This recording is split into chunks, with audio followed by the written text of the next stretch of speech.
oh, oh, oh. Ça se déroule dans un camp. J'ai été directeur de camp pendant quelques années, camp d'été, camp d'ado.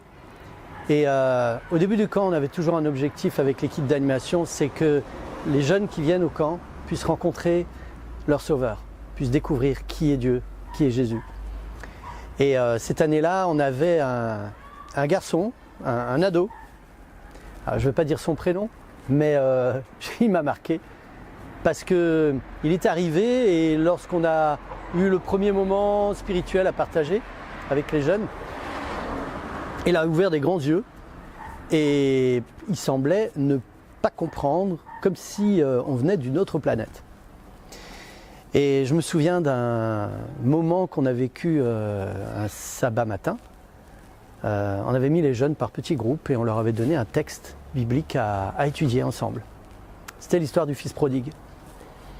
Et moi je naviguais entre les différents groupes et je regardais ce jeune ado qui était là et je me rendais compte que bon, il lisait le texte et il a posé des questions aux autres que probablement les autres n'auraient pas pu poser. Parce que lui venait d'un monde dans lequel il ne connaissait rien. Alors il était vraiment vierge, il a posé des questions et ce jour-là, il a eu vraiment des réponses. Mais vraiment des réponses. Et j'ai vu son cœur s'ouvrir, j'ai vu son regard s'éclairer. Ce jour-là, il a été touché. Il a compris qu'il y avait un Dieu qu'il aimait.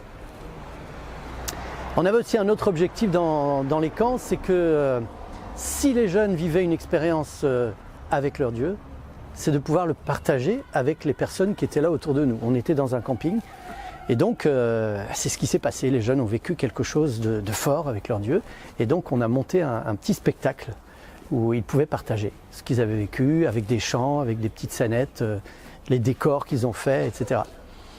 Et ce jour-là, pendant le spectacle, le jeune qui a partagé sa foi, c'était lui. C'était ce jeune homme qui ne connaissait rien du tout quand il est arrivé au camp.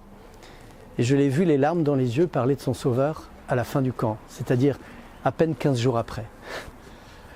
Moi, ce que ça m'a apporté, c'est de me rendre compte que aujourd'hui on fait dans le fast-food. Là, c'était du fast, je ne sais pas comment on pourrait appeler ça, un fast spirituel.